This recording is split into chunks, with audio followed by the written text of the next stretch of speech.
23 décembre, ça vient juste de passer du 22 au 23.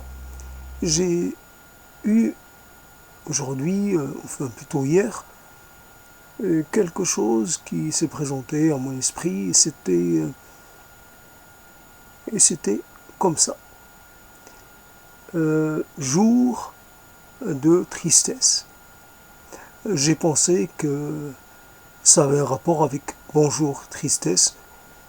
Évidemment, ça aurait été mieux comme ça. Bonjour tristesse, mais on peut dire aussi, on peut parler de la tristesse de plein de façons. Temps de tristesse.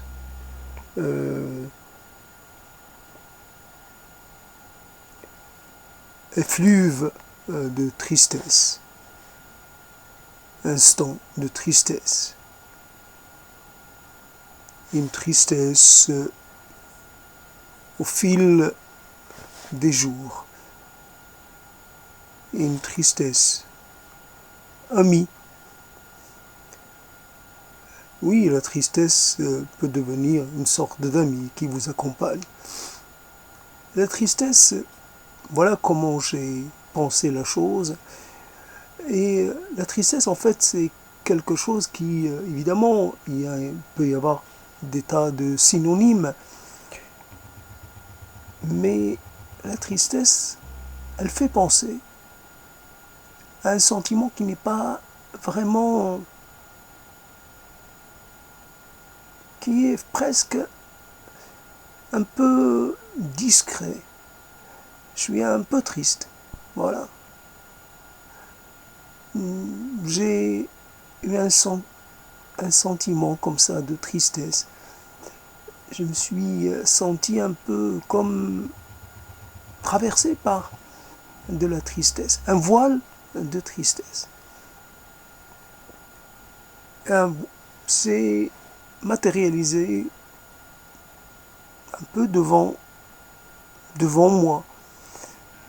Pendant un instant, je n'ai pas pu voir autre chose que ce voile-là. Voilà. La tristesse,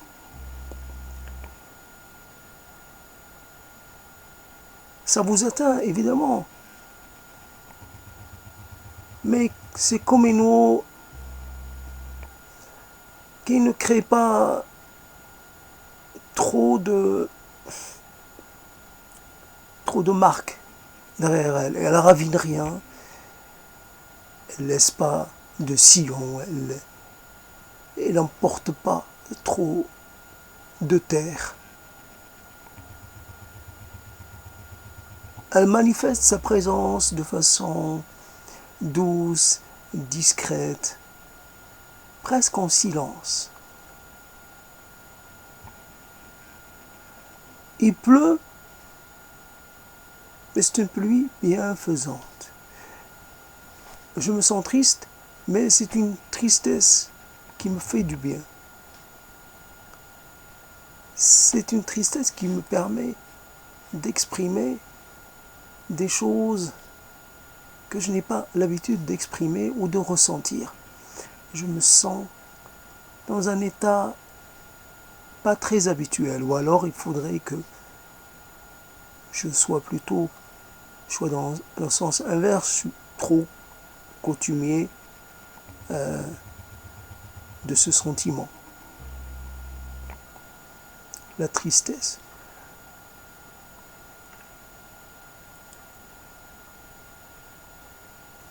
Il y a comme une sorte de désespérance, un peu une fatalité. Je ne vais pas faire du bruit, je ne vais pas crier, je ne vais pas hurler. Je reste là et puis je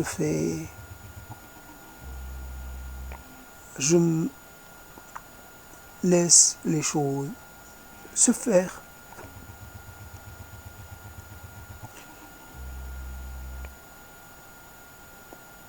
Le sentiment de tristesse La différence, par exemple, par rapport à la joie, tout ça, j'ai plus ou moins pensé aujourd'hui, donc ou hier.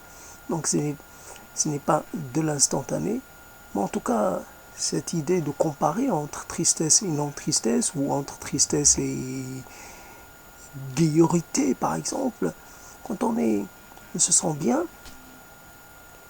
c'est difficile d'en parler.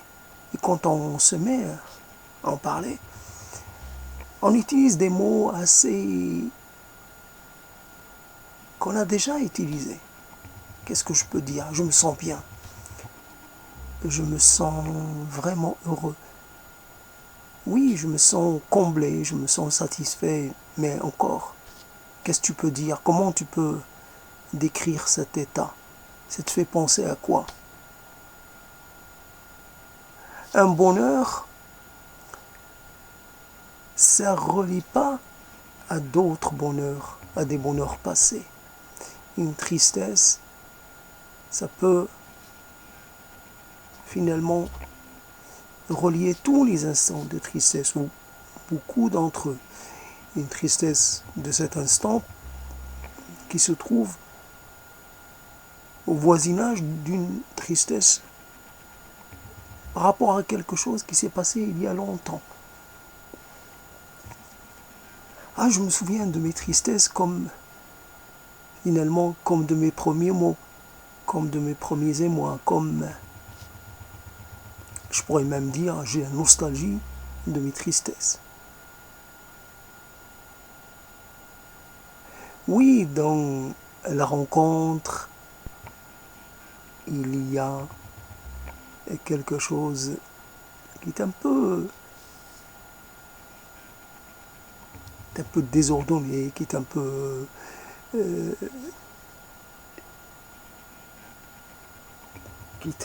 fort. Le, le corps est un peu dans un état qu'il n'a pas l'habitude de connaître. On est sensible, très sensible à certaines choses, à certains gestes, à certains mots, etc. Mais ça fait pas. Ça finit par passer.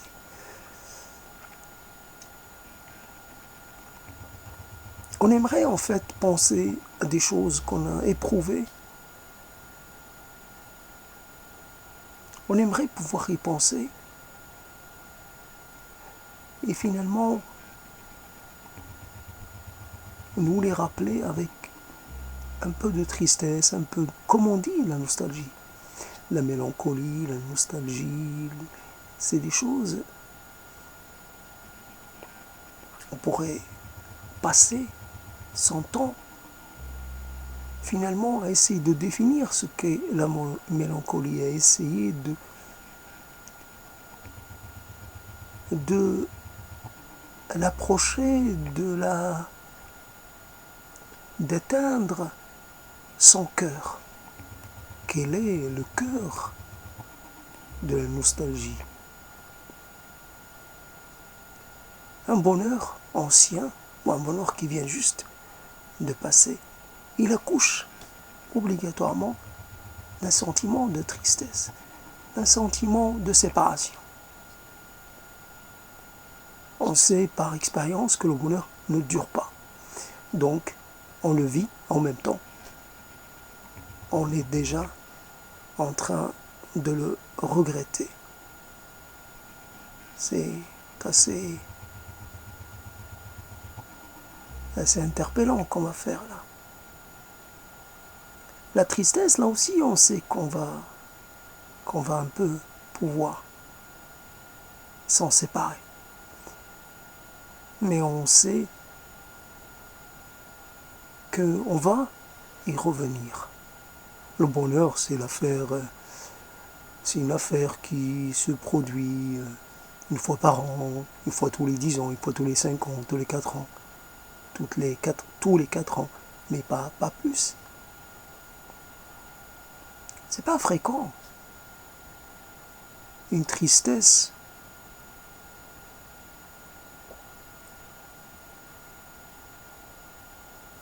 Je me regarde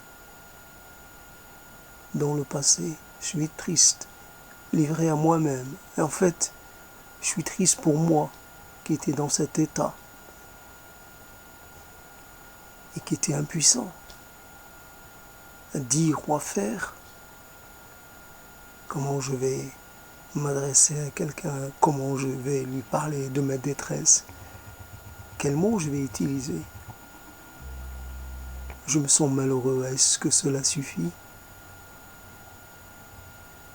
pour être compris, pour être...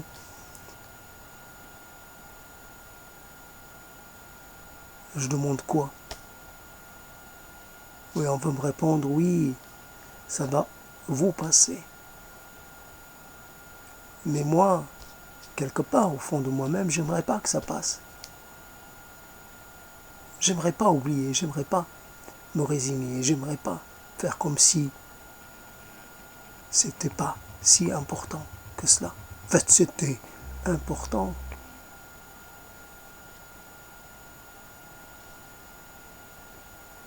Si j'avais l'occasion, une occasion par jour, de rencontrer l'âme sœur, pour lui dire, c'est pas grave, j'en perds une, le lendemain j'aurai une deuxième chance. Et finalement, l'âme sœur, c'est une affaire hautement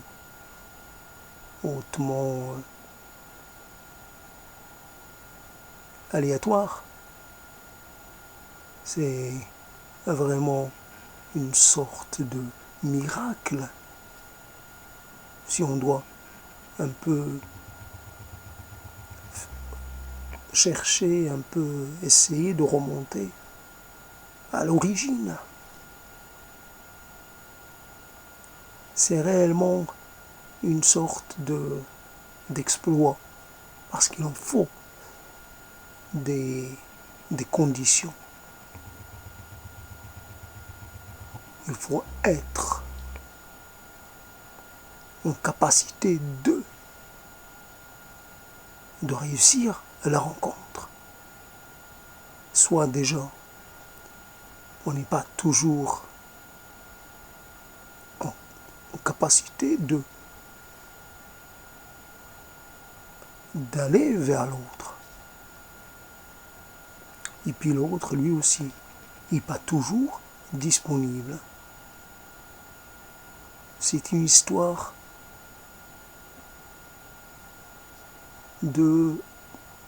qui tient quelquefois à peu de choses. J'ai choisi de retarder ma sortie de quelques minutes. Ah, comme on dit, tiens, je viens de rater la navette. En fait, c'est pas grave, je rate une navette, j'en prends une autre.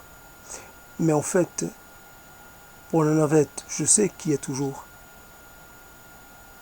une possibilité, tandis que j'ai raté ma sortie finalement, la personne que j'aurais pu rencontrer. En fait, finalement, pour elle, elle était arrivée à la fin de sa promenade, ou quelque part où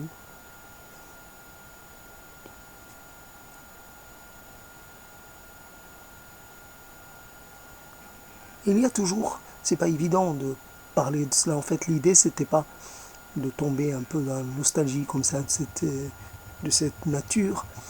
C'est plus, alors bonjour tristesse, je ne sais pas ce que ça raconte.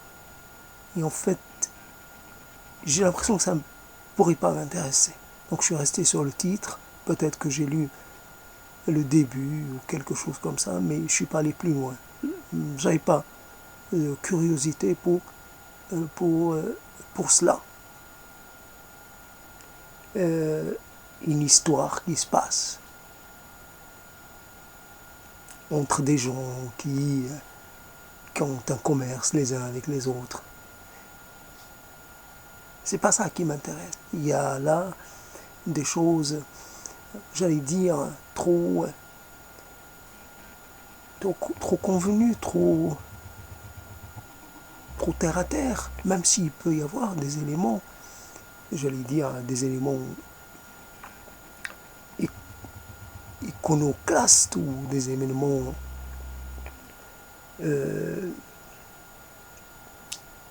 improbables, Il peut y avoir, dans le rapport au réel, il peut y avoir des choses, il y a un traitement spécial qui mérite qu'on s'y intéresse. Moi, le réel, c'est pas ce qui m'intéresse, même quand il est un peu reformulé, retravaillé, même un peu quand il est, je trouve pas le terme, quand le réel est dénaturé même, ça ne m'intéresse pas. Ça reste du réel avec un petit quelque chose de supplémentaire. Ce qui m'intéressait, c'était la possibilité d'avoir accès à l'infini, à cette promesse de pouvoir être ailleurs, vraiment loin, loin de moi, loin de toi, loin de ce qu'il y a, quelque chose qui n'est pas à portée de main, qui est hors de portée, dans le temps, dans l'espace. Et puis, je ne sais pas, rencontrer quelque chose qui n'est pas de mon univers. Évidemment, une altérité d'une nature et des lois, une autre nature et des lois et des choses comme ça qui vont me dépayser. Il y a un désir de dépaysement. C'est pas parce que la bourgeoisie, que évidemment, qui m'est étrangère, le milieu de bourgeois m'est étranger. Mais j'ai pas de envie de le fréquenter, même de façon un peu indirecte par la littérature ou par autre chose. Alors bonjour tristesse, tristesse chérie, comme on pourrait dire. Oui, tristesse chérie, ça pourrait être quelque chose de bien. Finalement, j'ai tout perdu, sauf ma tristesse. Celle-là, elle ne me quitte pas. Elle ne risque pas de me quitter. C'est ma tristesse à moi. Et en fait, je peux en faire ce que je veux. Je n'ai pas à me justifier là-dessus. Je n'ai pas à dire je suis triste. Et cela ne fait peur à personne. Cela ne dérange personne. Je ne porte pas atteinte à un quelconque sacré, à une quelconque foi, à une quelconque conviction. Triste, on peut être triste et être très croyant, on peut être triste, très athée, on peut être triste et puissant ou faible, peu importe. On ne peut pas dire qu'il y a une tristesse spéciale à chaque religion, à chaque culture, à chaque classe. Non, la tristesse, tout le monde, c'est la même. Évidemment, c'est une tristesse qui n'est pas la même dans un autre registre. Elle est tout sauf une tristesse d'une seule dimension. Elle est multi-tout. Je me rappelle, j'avais fait un développement en arabe sur finalement, les nuances et les variations de la tristesse. Évidemment, en arabe, la tristesse est un nom masculin. Ça change un peu. Alors, quand je suis la tristesse, ça devient un être féminin et finalement, le féminin est une source pour moi de désagrément, mais c'est aussi un refuge. Il y avait la mer, même une mer un peu abstraite, un peu théorique. Il y avait la promesse de pouvoir finalement se protéger de la tristesse en allant se réfugier auprès de l'être suprême que constitue pour moi la mer. Mais bon, Alors, al-huzn, la tristesse, dans la langue arabe, c'est un nom masculin et finalement, c'est quelque chose qui... Ça correspond. Quand en fait, finalement, on l'associe à quelque chose d'un peu totalisant, d'un peu quelque chose qui finalement elle vous fait mal, elle vous frappe, elle vous atteint. Ça peut vous faire très mal. Et un être masculin associé à un pouvoir, associé à la possibilité de donner de donner finalement de causer le malheur.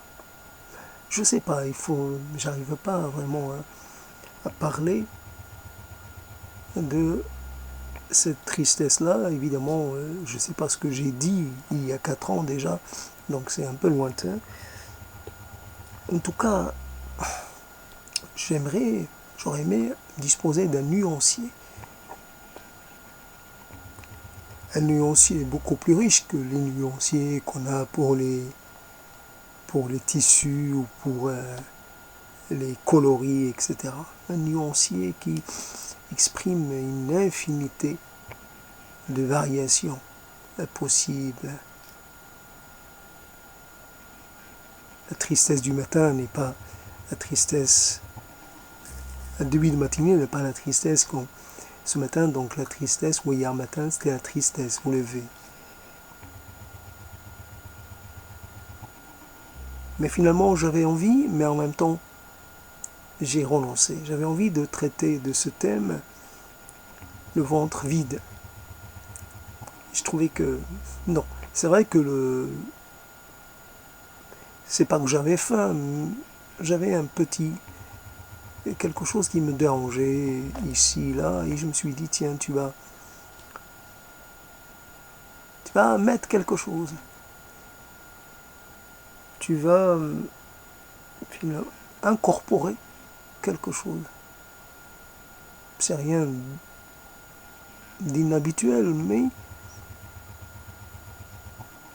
ça trace une distance entre une sorte de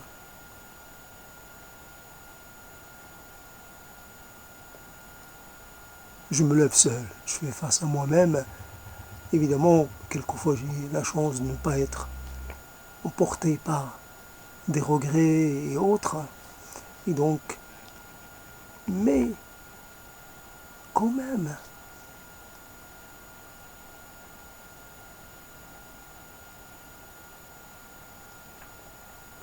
la beauté du monde, en fait, elle réside dans son côté éphémère, son côté peu insubstantiel. Aujourd'hui, on parle de changement climatique. Dans mon enfance, j'ai vu des choses qui m'ont plu. Mais sur le moment, ça n'avait rien d'extraordinaire, c'était normal. Les champs de blé qui ondulaient, c'était un spectacle banal. Et comme ça, évidemment, vert. Au milieu, il y avait toujours des touches de rouge.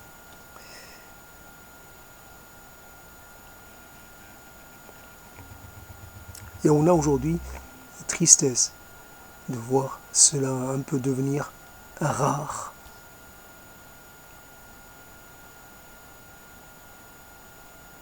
Un champ de blé, on sème, on sait pas ce qu'on va récolter. Donc adieu, les mers d'épis, les mers de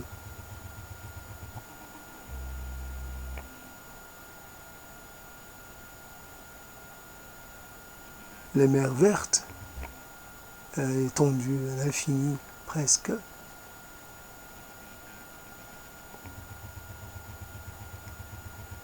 Il y avait là une promesse de l'arrivée de quelque chose, de la réalisation de quelque chose. C'est le printemps qui se termine, et bientôt l'été. Et l'été, c'est la récolte, c'est la moisson, c'est la conclusion. Et quelle conclusion! Quelle belle conclusion!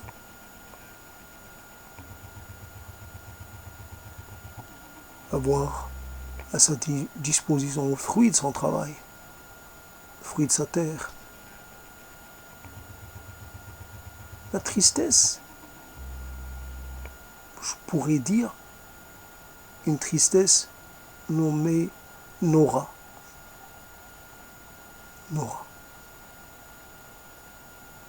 Tristesse nommée quelque chose. Ouais.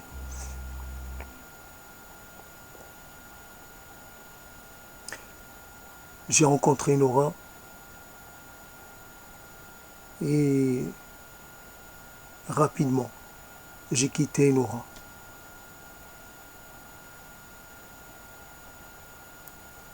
J'ai été forcé de la quitter. Il y avait entre nous quelque chose qui nous séparait. Ce n'était pas possible. Je l'ai rencontrée et je l'ai aimée pendant quelques heures. Et au matin, c'était déjà fini. On aura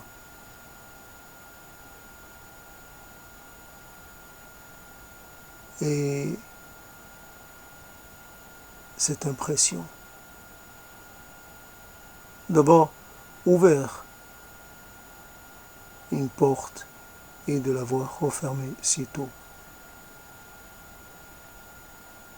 Nora, voilà que s'ajoute un chapitre de plus à cet ouvrage qui est celui qui est le livre de nos tristesses. Voilà une série comme ça de titres qu'on peut évidemment apporter pour modifier, pour s'éloigner de bonjour tristesse ou de jour de tristesse. Et voilà, un livre nommé Tristesse. Un recueil nommé Tristesse.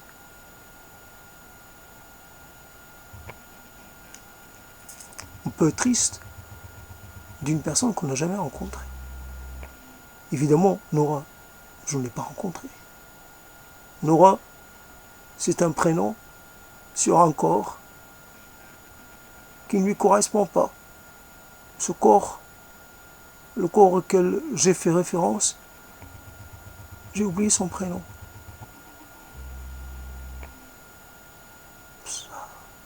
Il y a longtemps de ça. Mais je ne suis pas triste d'avoir oublié le prénom. Je suis triste parce que je dois l'être.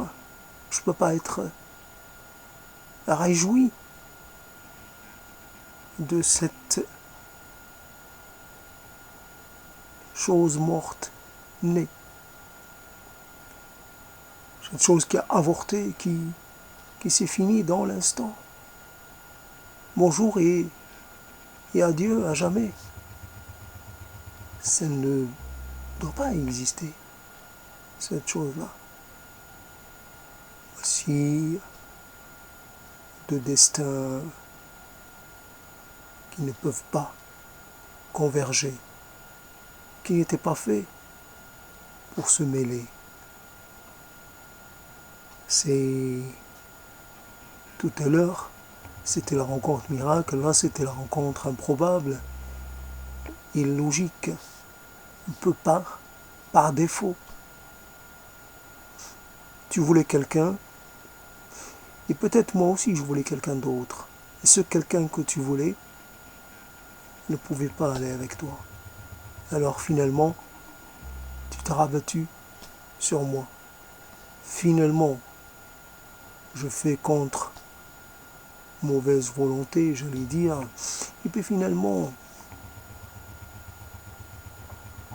peu importe l'un ou l'autre, puisque ce n'était pas prévu pour durer. C'était un moment comme ça, une fugue, un moment entre un moment inessentiel, un moment sans conséquence.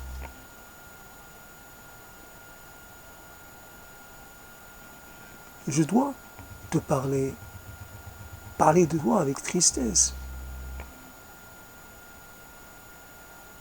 Je ne t'en veux pas, évidemment.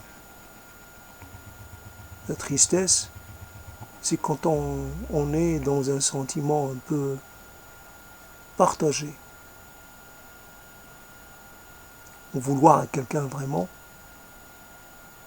c'est continuer finalement d'avoir des sentiments un peu forts, sentiments violents. La tristesse, c'est pas violent.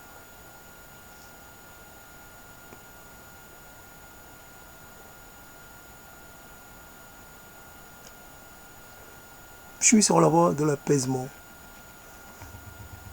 La tristesse peut finalement ressembler à une forme d'apaisement. Une tristesse maîtrisée. Une tristesse infra-audible, infravisible. Ça ne se voit pas. Comme quelqu'un, cette film, cette série, j'ai un masque ordinaire de tous les jours. J'ai pas le masque, la tristesse. En fait, je mets un masque. Derrière le masque, passe-partout. J'ai un masque. Peut-être j'ai un troisième masque, un troisième masque et encore. Combien de masques je peux avoir? Je n'en sais rien. La tristesse, elle est peut-être une réplique à une autre tristesse. La tristesse d'avoir été un peu quand on perd de ses capacités, quand on perd et finalement on fait avec ce qui nous reste et quelquefois ce qui reste déjà et finalement il se réduit. Au départ, il y avait un état d'équilibre, puis l'état d'équilibre se rend et puis finalement cette rupture se poursuit. Alors on peut regretter, je regrette le jour où j'ai perdu mes pieds, et puis j'ai perdu mes jambes. En fait, j'avais déjà perdu mes yeux, mais j'avais encore mes jambes. Aujourd'hui, je n'ai ni yeux, ni jambes. Et puis, quoi encore? Et puis, je suis en train de perdre la vie et je regrette la vie. Rien ne vaut la vie, même un peu amputé.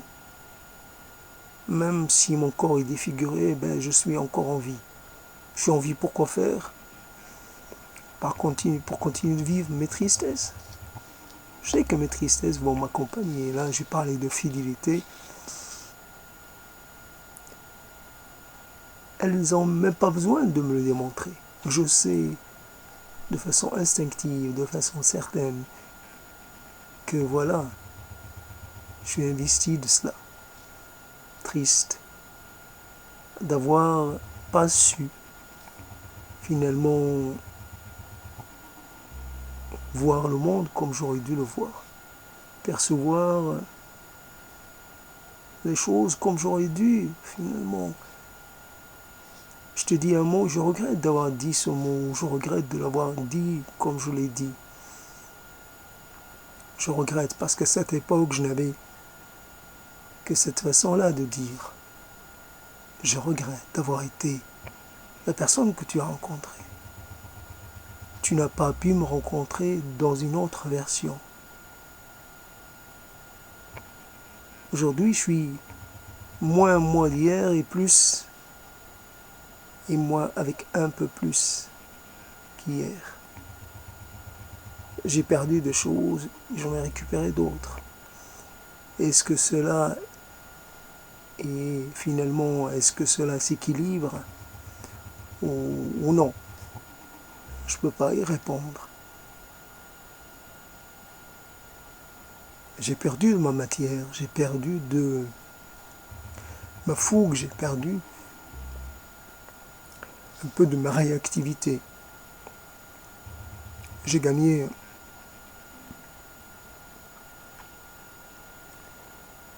en capacité de déplacement. Je peux être ici et en même temps être ailleurs où je peux me déplacer facilement d'un lieu à un autre. Il me suffit, je sais, j'ai les clés, j'ai les moyens immatériels pour des voyages immatériels de toutes sortes. J'ai un espace-temps à ma portée. J'ai des lieux innombrables qui se trouvent dans toutes les saisons,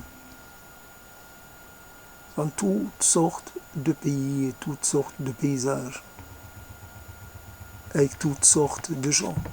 Je peux me retrouver avec une personne comme ça que je n'ai plus fréquentée depuis longtemps. Et je me mets à l'écouter. Et je me mets à lui parler. Je me mets à la toucher. Je me mets vraiment à me souvenir d'elle, comme elle a été. Aujourd'hui, elle est comme ça. Et hier, elle était autrement. Je la vois, euh, je la vois multiple.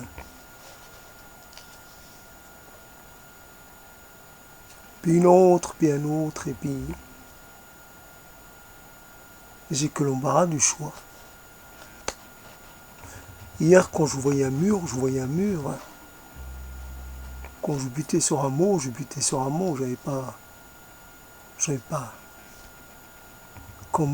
comment m'en sortir. J'étais entouré d'impasses, j'étais entouré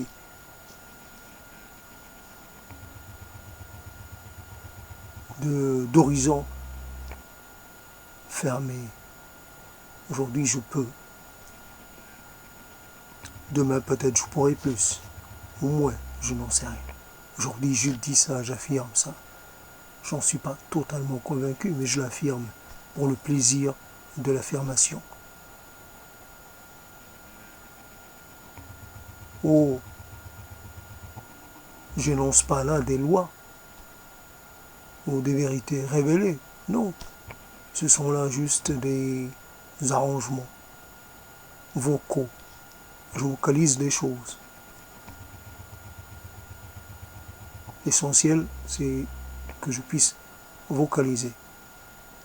Après, le degré de véracité, je ne m'en soucie vraiment pas beaucoup.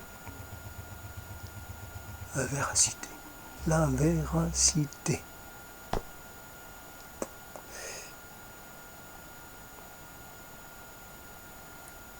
Triste parce que j'ai rencontré les mots sans les rencontrer. Les mots. Et aujourd'hui, j'appartiens à des mots que je n'ai pas choisis. Oui.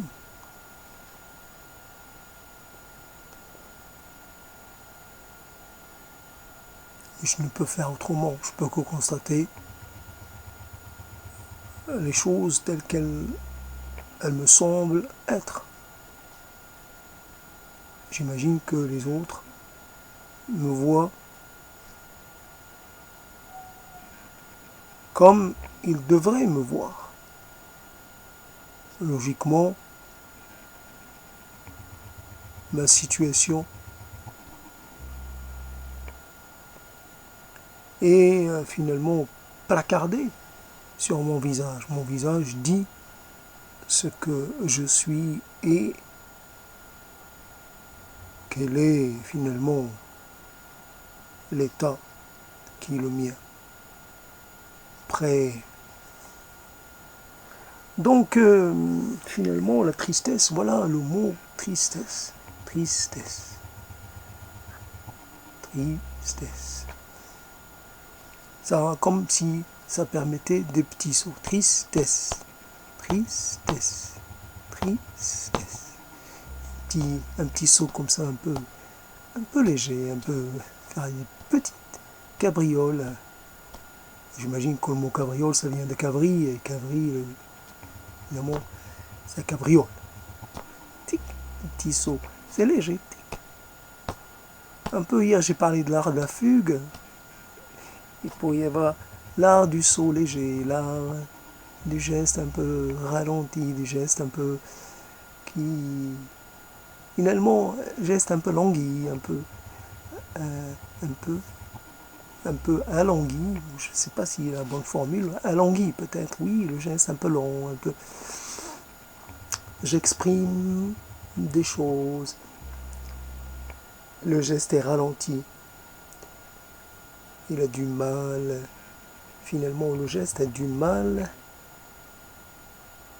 comme s'il était retenu par quelque chose, comme si la matière qui donne naissance au geste, comme si la chose qui coule dans les membres était une chose un peu comme si le carburant était un carburant un peu gélifié, un peu, un peu gelé même, un peu refroidi, un peu. Ça ralentit le geste, ça. Encore, j'arrive pas vraiment à installer ça devant la caméra.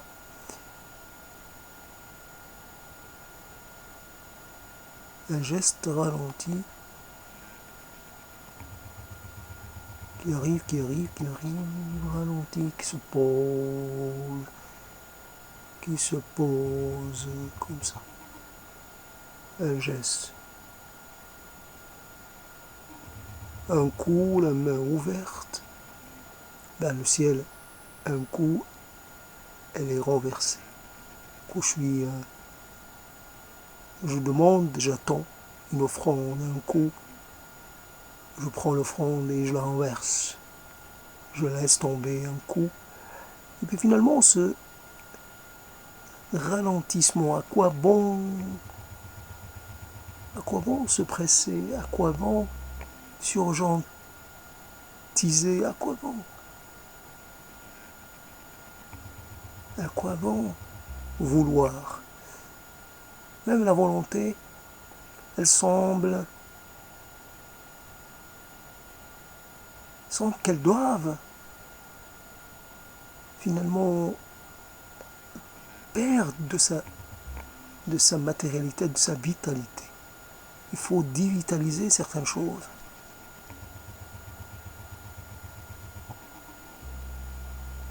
Pour correspondre à la réalité intrinsèque qui pourrait être la nôtre. C'est vrai que les mots, un peu accompagnés par les gestes, peuvent, là j'arrive pas vraiment à faire les gestes, j'ai l'impression de faire un peu le même geste, en fait finalement j'avais envie de faire, c'est vrai que mon corps, il est plus un peu habitué à faire des gestes un peu longs déjà, et ces gestes ils sont un peu toujours dans l'ouverture, puis après dans la fermeture, un peu dans l'extension, et après dans le repli. Ça change pas beaucoup, ça n'a pas l'air de changer. Alors, en fait, c'est pas important.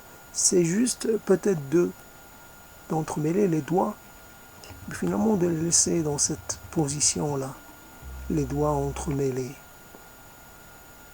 Il y a là déjà quelque chose d'assez inhabituel. C'est rare qu'on mette, qu'on adopte cette posture-là. Ça n'a aucune signification, bien entendu, mais il arrive que dans certains moments, que rares, que nos doigts s'entremêlent et se mélangent. Il n'y a pas de raison à cela. Oui, pas de raison. Si je dois permettre à quelqu'un finalement de prendre appui, peut-être, mais j'ai pas de raison. Alors, le geste, quand il se produit, devient un geste parlant.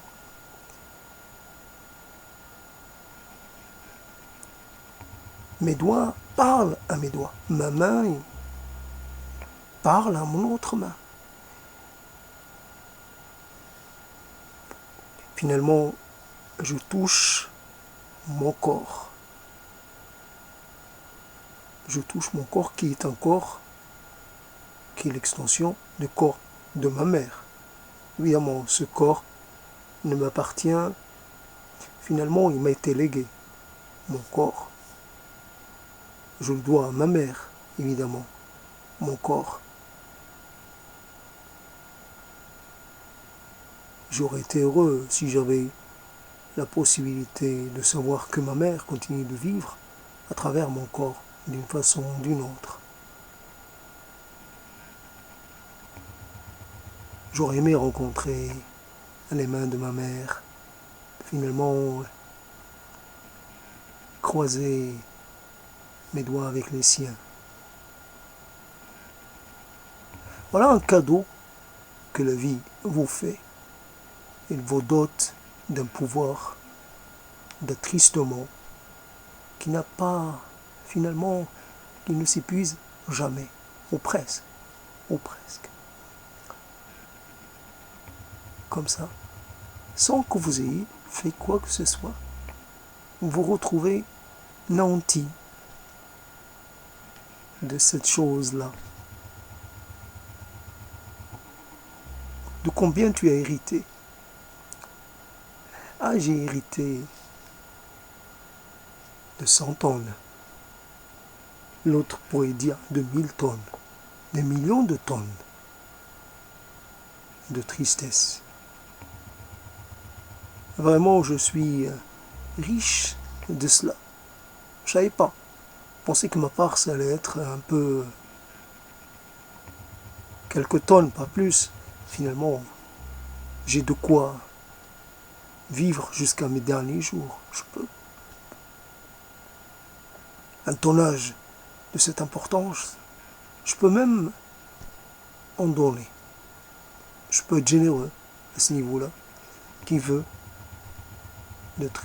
d'un peu de tristesse? Ah, c'est un moyen très efficace. Ça vous permet de trouver un intérêt à des choses qui auraient perdu de leur intérêt à vos yeux. Et vous, cette chose-là, cette chose si commune, si récurrente, cet acte auquel vous ne donnez pas plus d'importance, considéré comme un acte presque inutile, cette chose que vous avez tant de fois dite et redite, ce déplacement que vous avez fait, refait, cette pièce que vous avez jouée, et jouée, rejouée, bah finalement, vous allez avoir envie de nouveau de la rejouer une autre fois. Jusqu'à plus soif, jusqu'à l'extinction. Joue, allez, joue. Tant que tu joueras, quand que tu joues, le monde continuera d'exister. Ne te soucie pas. Dis toujours la même chose. C'est juste. Bouge toujours de la même façon. Le même geste. Il n'y a pas de problème. Il faudrait, quelque part, on peut dire, oui, continuer de se mouvoir, ça peut un peu éloigner la mort. Faire du bruit. La mort peut-être ne supporte pas le bruit. Rester là, c'est pouvoir être sur ses gardes. Pouvoir finalement, j'ai pas encore commencé à m'assoupir. Ouais, c'est la mort. Elle vous surprend quand vous êtes assoupi, quand vous finalement vous donnez l'impression d'être déjà un peu mort. Mais tant que vous êtes en train de gesticuler, de vociférer, peu importe si vous êtes un peu dans l'interprétation que vous surjouez cela, peu importe, peut surjouer, il n'y a pas de problème. Allez, faites du bruit, tapez dans tout ce qui se présente, porte, casserole, faites du bruit, faites du bruit, faites du bruit, faites du bruit. Assourdissez, assourdissez la mort. Faites-la fuir. Faites qu'elle aille ailleurs. Elle et ses aides et ses acolytes, ils iront ailleurs où c'est plus calme. À la tristesse.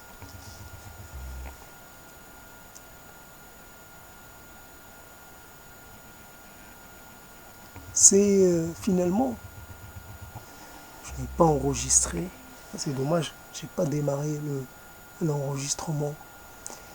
J'ai pas démarré l'enregistrement audio, finalement, ça m'a échappé. J'espère que l'enregistrement vidéo c'est fait. En tout cas, la chose, il y a toujours un petit doute quelquefois par rapport à ces choses. La chose la prise de parole orale et la prise de risque que cela constitue c'est une chose un peu inédite. Il ne s'agit pas de raconter, de se raconter. Voilà comment on peut échapper finalement à ce piège du récit personnel, de la bio-histoire, de la bio... Être dans le bio tout en se démarquant un peu. Il y a le particulier, c'est normal, c'est légitime, on est d'abord soi, mais après, il faut essayer d'aller vers quelque chose de plus général, de plus universel. Là, je suis en train de faire des conclusions, ça veut dire que je suis presque... J'ai atteint peut-être mes limites. Bientôt 1 heure que je parle, donc peut-être. C'est comme ça arrive. Mais j'espère peut-être reprendre un peu le thème parce qu'il est intéressant. Et peut-être le reprendre dans la journée. Mais là, c'est la nuit, c'est un peu tard, etc., etc. C'est pour ça que je parle toujours sur un ton assez bas.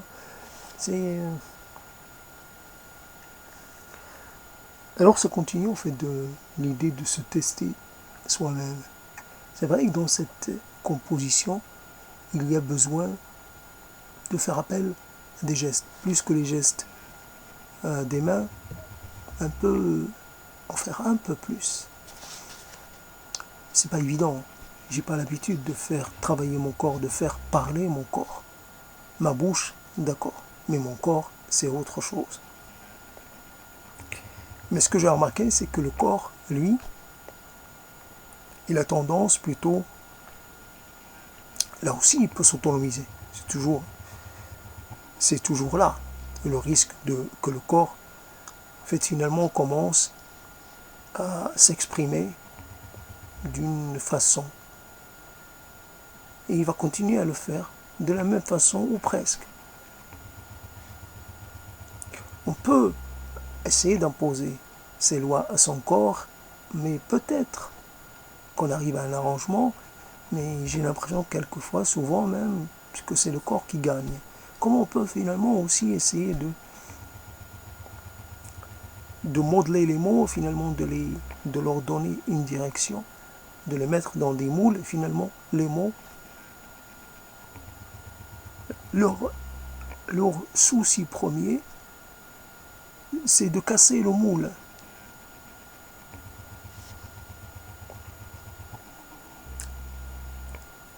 C'est toujours dans cette situation un peu pas réglée. C'est moi qui produis les mots et en même temps, si je devais réfléchir aux mots que je dis, ces mots-là, c'est pas la réflexion qui les fait naître. C'est pas un choix logique. C'est pas une prédisposition. C'est pas un travail, de, comment dire,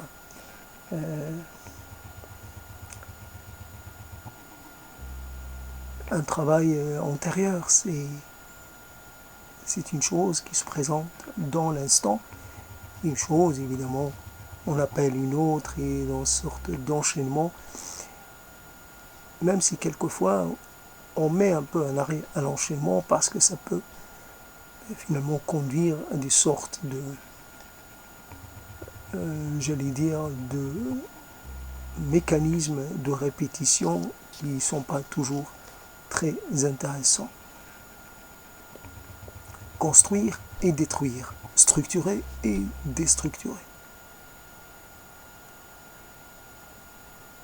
Plus ça monte, plus ça doit descendre. Ça doit tout se fracasser. Parce que la matière, elle,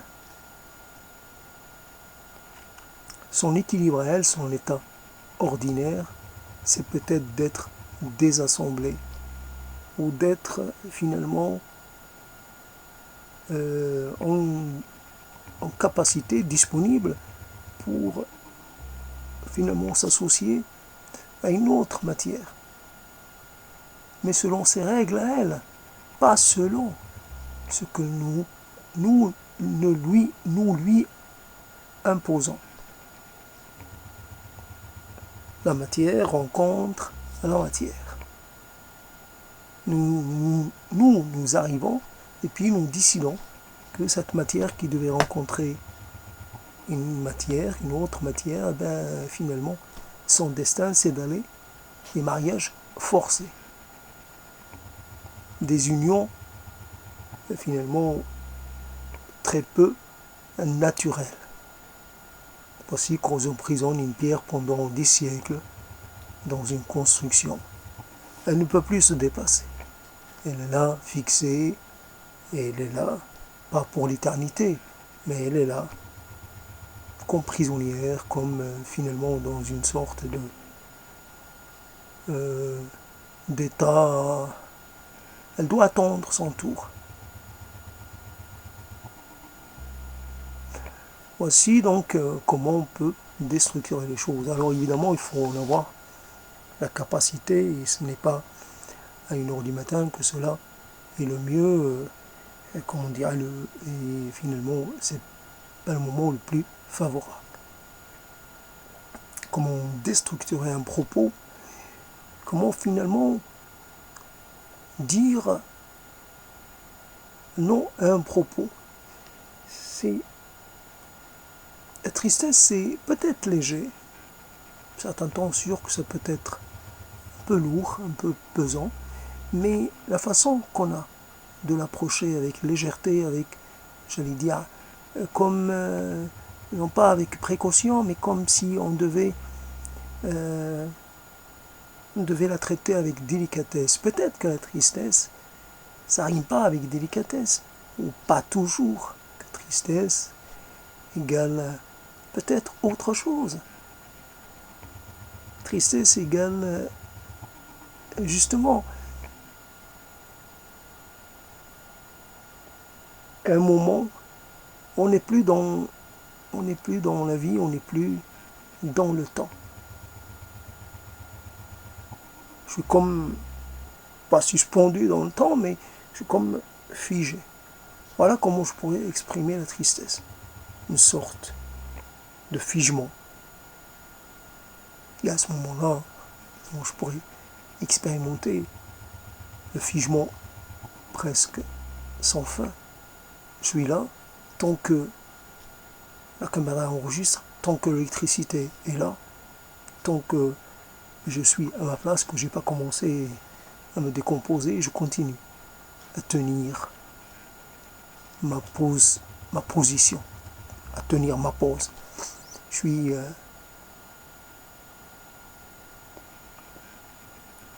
la tristesse ne peut pas m'atteindre dans cet état-là. J'essaie de me libérer finalement de tout.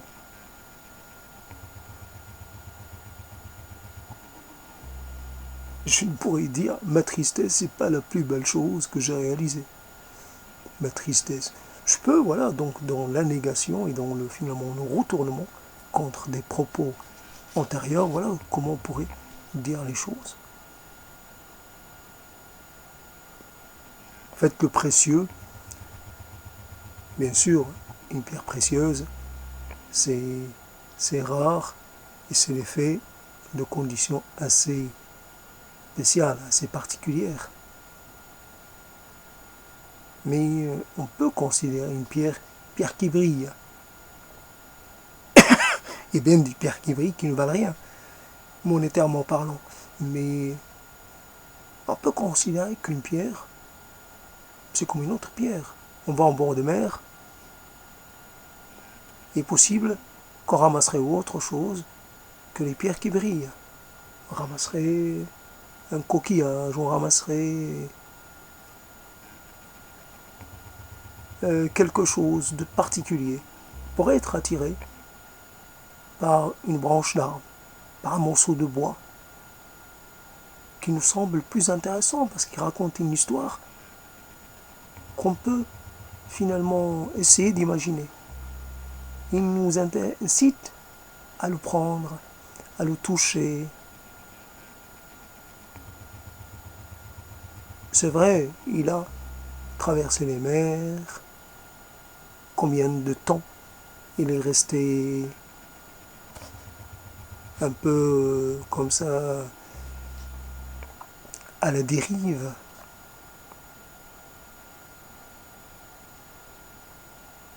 Il a fait partie de quelque chose, d'un ensemble. Et aujourd'hui, il est livré à lui-même.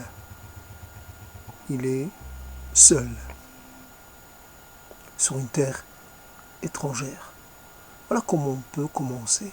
Évidemment, une pierre, ça parle un peu, mais ça ne parle pas beaucoup. Qu'est-ce que je vais en faire?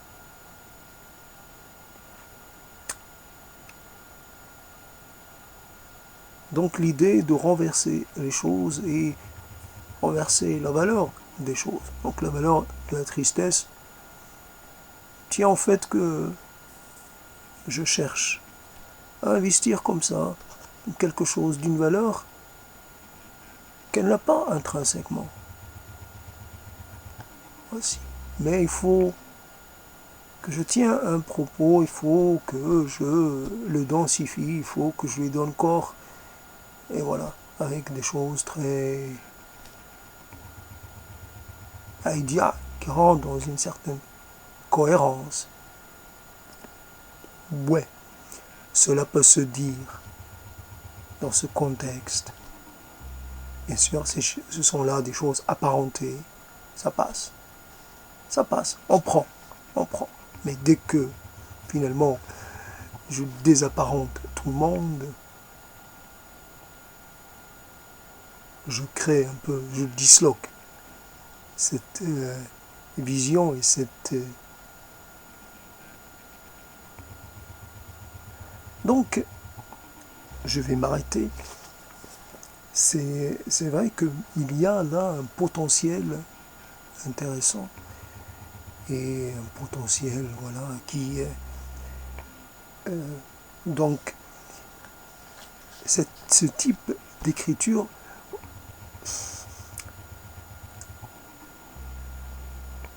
qu'est-ce que c'est l'écriture en fin de compte? C'est la chose qui permet aux gens de pouvoir vous accompagner. Vous pouvez parler de choses très personnelles, mais il y a là des éléments auxquels les gens peuvent s'identifier. Des gens très différents. Vous laissez suffisamment de choses comme ça. Moi, je me suis retrouvé dans ce personnage. Et un autre s'est retrouvé vraiment dans un autre personnage. Alors ça peut être un personnage principal, un personnage secondaire. Moi, j'ai une grand-mère qui m'a raconté une histoire semblable. Moi, finalement, j'ai habité dans une maison. Moi, par exemple, j'ai visité la région du livre, le lieu où le livre, où l'histoire s'est déroulée. Je l'ai visité quand j'étais plus jeune, par exemple. Et ce qui m'a intéressé dans cette région, c'est exactement la bâtisse qui est dans le livre, qui est peut-être le lieu où se déroule finalement l'action ou les événements les plus importants du livre. Ainsi, le noyau, comme on pourrait dire, oui, on visite après coup le lieu où une histoire est née, finalement, pour essayer de s'imprégner de ce qui a pu finalement se produire un peu dans cette interaction entre le créatif, entre l'imaginant et puis les choses qu'il a mis en mots. Il avait un mur devant lui, comment finalement ce mur a pu lui parler. Pourquoi ce mur l'a inspiré? Est-ce que ce mur, il a été suffisamment mûr pour lui donner envie de, non pas de placer son histoire dans notre monde, mais finalement d'aller la placer dans un monde très lointain où il n'y a peut-être pas de mur du tout. Un monde allergique aux murs, allergique aux barrières, allergique à tout morcellement. Ainsi donc l'intérêt de l'écriture, comment finalement faire en sorte que quand je mets le pied dans une fiction, finalement le sol que je foule, c'est un sol dans lequel finalement le sol que je foule n'est pas un sol infamilier. Je marche et je sens que je vais arriver quelque part. J'explore, mais je suis motivé parce que je vois là des éléments qui m'interpellent. Alors je vais à la découverte de ce qu'il y a. Je m'approche d'une chose et puis après je passe à une autre. Je ne cesse d'explorer ce monde. Je l'explore évidemment en toute sécurité. Je risque rien. L'auteur en fait ne cherche pas à me mettre en difficulté, ne cherche pas à me nuire. Bien sûr qu'il me titille un peu, l'auteur, ce petit malin, ce gamin facétieux, il me met un peu, il me teste. Je rentre quelque part, puis hop, il m'a, comment dire, il m'a réservé une surprise. Ah, oh, un fantôme. Au début, je suis effrayé. Et puis, je récupère un peu, je commence à voir ce fantôme-là, il a l'air pas si fantomatique que ça. C'était parce qu'il s'est arrivé comme ça, brusquement. C'est ça. J'ai eu un réflexe. Ouais, j'ai été surpris. C'est bon, allez, le fantôme, je t'ai reconnu. Enlève ton drap. Et voilà. Donc, je vois des fantômes et puis ils me font plus peur. Je marche entre eux. Les fantômes s'occupent de leurs affaires, moi j'occupe des miennes et puis voilà.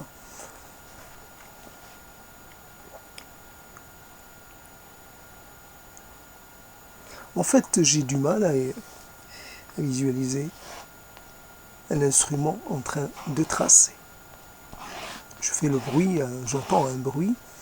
Finalement, j'ai l'impression que il y a un moment, je ne peux pas appeler ça un moment de grâce, mais un moment sympathique.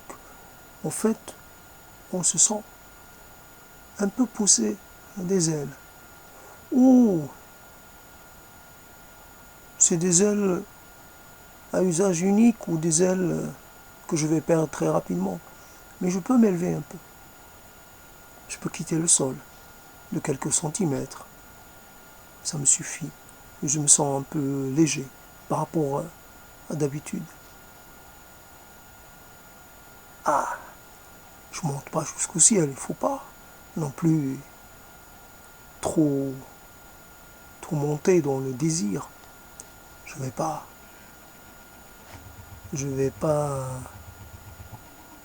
finalement je vais pas toucher aux étoiles, je vais pas monter,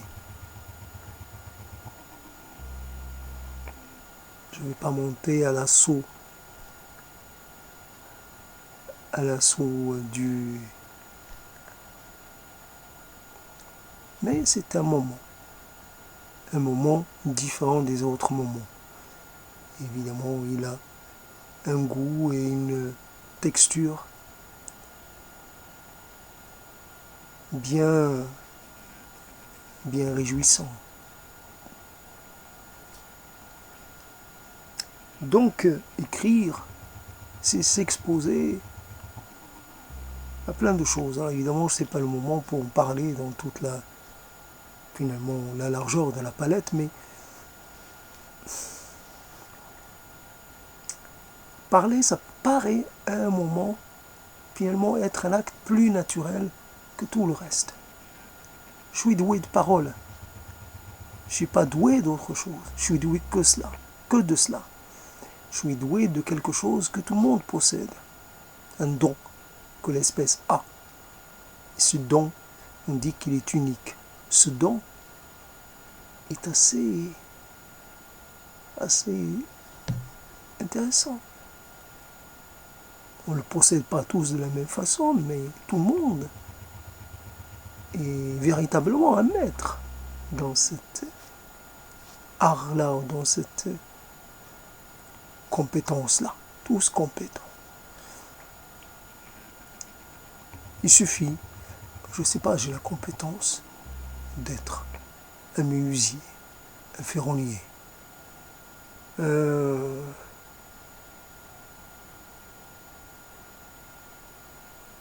peux tout faire, il suffit que je le veuille. Je peux être un voyageur, je peux être un vagabond, je peux être un sédentaire, je peux être quelqu'un qui ne s'installe jamais longtemps, quelque part. Je peux être un jongleur, je peux être un bonimenteur, je peux être un raconteur d'histoire, je peux être plein de choses. Il suffit que je le veuille. J'ai les mots pour cela. J'ai la compétence pour cela. Mais écrire cela est quelque chose que je trouve pas très, finalement, ça va pas de soi. Je vais me forcer. Je ne veux pas me forcer. De cette façon-là, je me forçais à aller chercher des mots. je sais pas, ici ou là, je sais pas d'où ça. Il y a des mots que peut-être que je cherche ici ou ici, je sais pas où, ou à côté, je sais pas. Mais immédiatement, je les utilise. J'attends pas le bon moment, je les note pas quelque part en me disant tiens, je vais pouvoir les utiliser, m'en servir pour donner un trait supplémentaire à un personnage ou à une description. Non.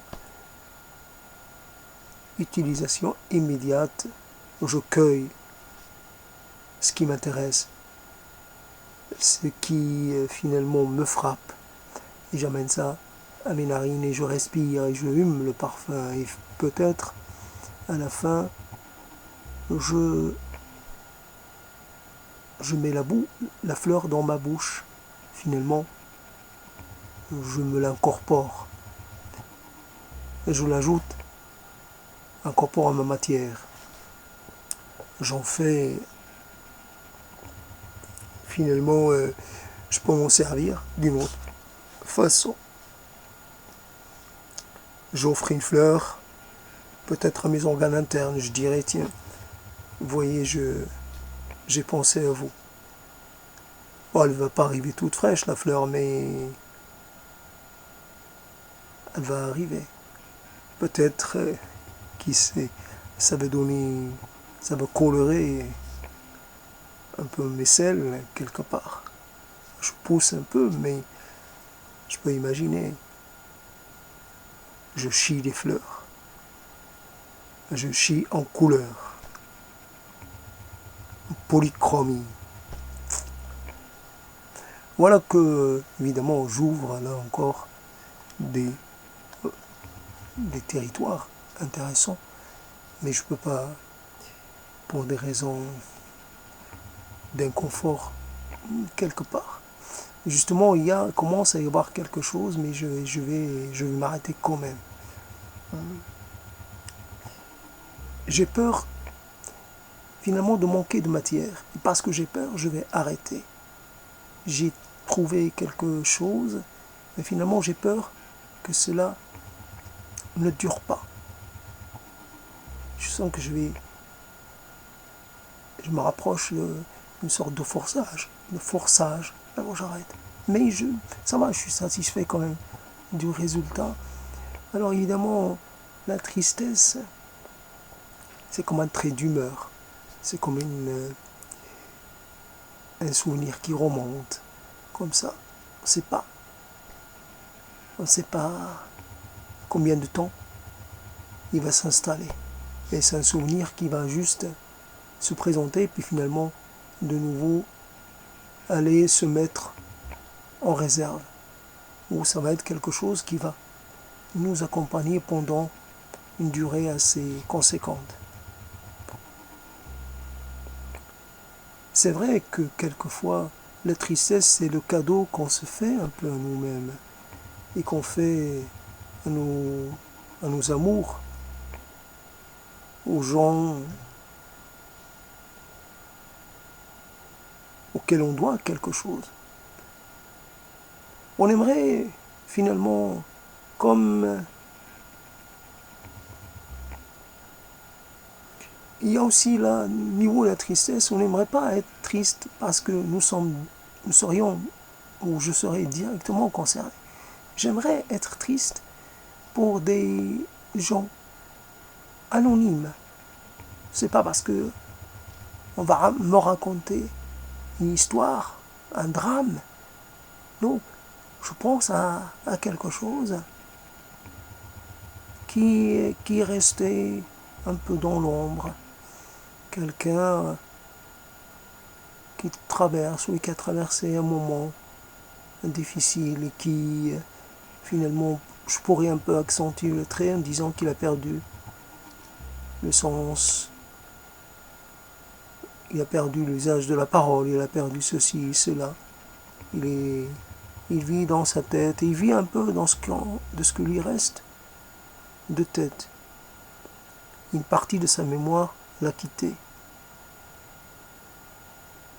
comme quelqu'un qui voit un peu en monochromie. Alors il voit les choses, il voit pas les choses dans toutes leurs dimensions. On pourrait dire quelqu'un voit que d'un côté. Il voit quelque chose un peu de façon incomplète. Il ne peut pas voir la chose entière. Je sais pas si la réalité ça peut exister, mais en tout cas, il perd la possibilité de se représenter quelque chose dans son intégralité. Ce qu'il a, c'est juste des éléments. Il y a des zones qui deviennent, comme on pourrait dire, cette zone est blanche. C'est-à-dire que peut-être on ne peut pas la voir par un radar. Le radar la traverse sans finalement pouvoir, sans ressentir son existence. Peut-être c'est comme ça, je ne sais pas, mais en tout cas il y a quelque chose comme ça avec les radars pour y dire, oui, un radar est censé tout finalement, tout cartographier, tout finalement, tout enregistrer, et pourtant il y a des éléments qui sont rendus finalement invisibles au radar, imperceptibles au radar. Et voilà donc comment je pourrais être triste pour quelqu'un qui finalement, il en est conscient. Il en est conscient, contrairement au radar, il en est conscient, lui, de ce qui lui manque. Il en a l'impression, et quelquefois plus que l'impression. Voilà comme la chose qui pourrait m'arriver, qui serait bien, puisque ça voudra dire que j'ai continué de vivre jusqu'à atteindre un âge assez avancé. Moi, l'enfant qui descendait l'escalier d'une traite, je l'ai fait longtemps et je ne suis tombé que rarement. Il y avait une sorte d'assurance. Vraiment, le bruit que ça faisait. Et c'était pas un défi, c'est une sorte de joie immense. Et pas exactement, pas tout à fait. Ça devait se faire comme ça. Enfant, je n'arrêtais pas de courir. Comme évidemment, j'imagine, comme d'autres enfants. Peut-être que moi, je courais plus que d'autres enfants. Je courais là où je devais juste marcher. Pourquoi je courais? J'en sais rien. Je courais pour aller chez mon grand-père. Je courais pour aller au cimetière. Je courais. Et je continuais même de courir quand j'avais 20 ans. Pourquoi courir? Alors qu'en fait, courir au lieu de marcher. J'avais l'impression que marcher, c'était un peu long. Un peu trop long, à mon goût, à moi. Et voilà donc que ces marches, si c'est toujours les mêmes marches, voilà que je suis obligé de les descendre une par une en mettant un pied et puis en attendant longtemps avant de mettre l'autre pied. Et je m'assure à chaque fois et je reprends mon souffle. Et voilà que je monte les escaliers en m'asseyant. Là, je ne peux plus le faire debout. Je m'assois sur chaque marche et j'essaie de me surélever pour atteindre l'autre marche. C'est long. Une vingtaine ou plus de marches, c'est long. Ça me prend un temps. C'est moi dans les deux versions. Je pense à cette personne qui a réellement existé et je pense à quelqu'un d'autre qui peut être en train de traverser la même épreuve. Voici une raison d'être triste. Comme je pourrais dire, je te fais cadeau de ma tristesse. À toi, l'anonyme, à toi le lointain, à toi le non apparenté, à toi l'être qui n'est peut-être plus déjà là. J'arrive trop tard pour te présenter finalement les signes d'une solidarité.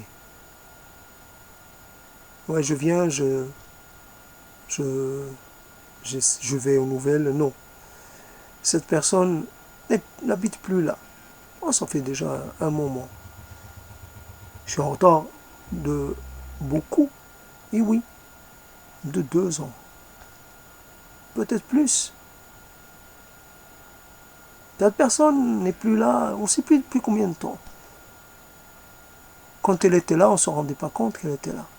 Alors, on ne sait pas. Mais un jour, on était vraiment sûr qu'elle n'était plus là. Voilà. Peut-être qu'elle était encore là, mais que finalement, qu'elle est morte ici. En tous les cas, on entend, on sait, on la voit plus. Elle sort plus, elle se manifeste plus, la porte reste fermée. Voilà comment on peut un peu continuer, ça fait une sorte de conclusion. Et voilà un peu comment les choses peuvent se présenter. Des fois, on ne sait pas si on a répété, si j'ai répété le même propos, mais en tout cas, il y a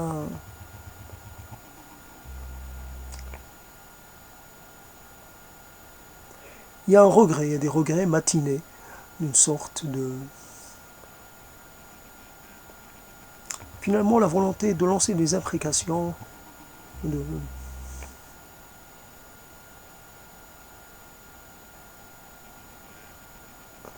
se mettre à hurler, un peu, se mettre à crier, à maudire. Ouais, qu'ai-je fait pour mériter cela? Je n'ai pas. Vous n'avez pas le droit.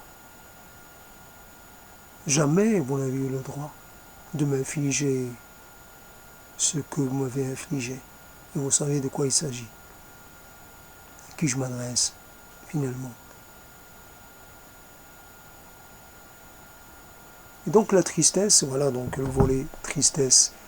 Donc tristesse, jour de tristesse, et puis les diverses appellations que je lui ai données par la suite, s'achève ici. Donc voilà, ça a pris 1h30 à peu près, donc c'est intéressant parce que finalement j'ai réussi un peu à introduire un peu de variation par rapport à hier.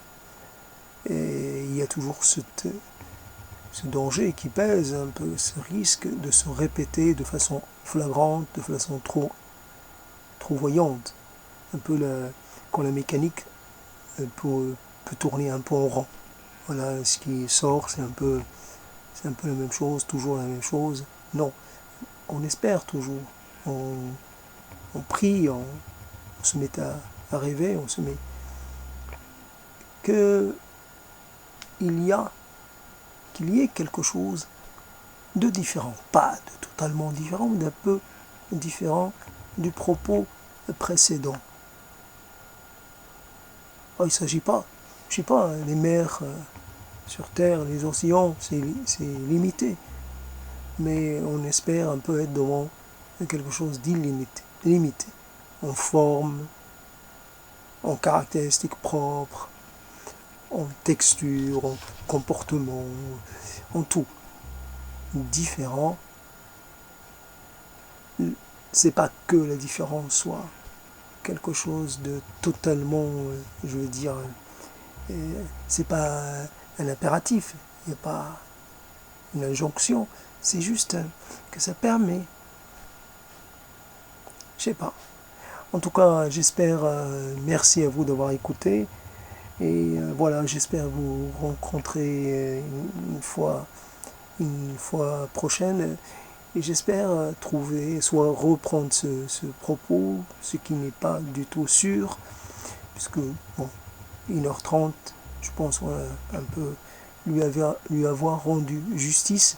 Et après, on attend ce que la nouvelle marée, la prochaine marée va apporter, on pourra apporter. C'est toujours une surprise, malgré tout. Une surprise pas absolue, mais une surprise tout de même. Et voilà, les surprises qui s'enchaînent, et puis voilà. On est un peu... On dépend de cela. Je dépends de ce que m'apportera la pêche du jour, la marée du jour. Je suis là, je fais le tour de la plage et je ramasse ce qu'il y a.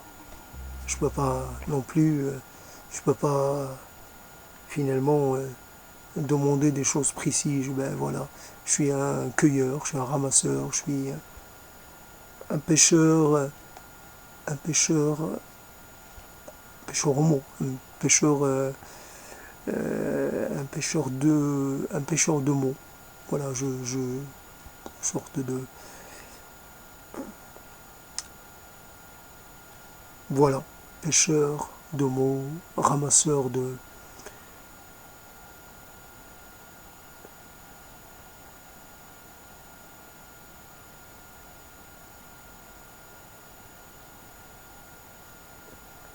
C'est bizarre d'être arrivé à la fin de quelque chose et là, c'est pas qu'il n'y ait plus rien à dire, c'est que je pense à ce lancer de nain. Comment en fait, comment trouver le moyen de s'élancer?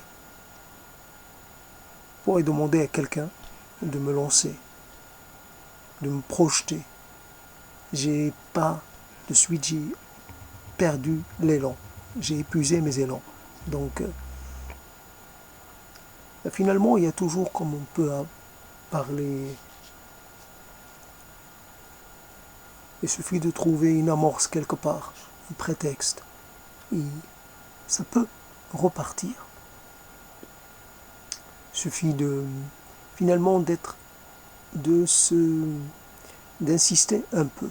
Et voilà qu'on est reparti. Voilà qu'on peut ouvrir un nouveau chapitre dans l'énonciation. Je dis cela, mais je ne le fais pas, je ne vais pas le faire. Réellement, je suis, encore une fois, le corps est arrivé au maximum de ce qu'il peut supporter.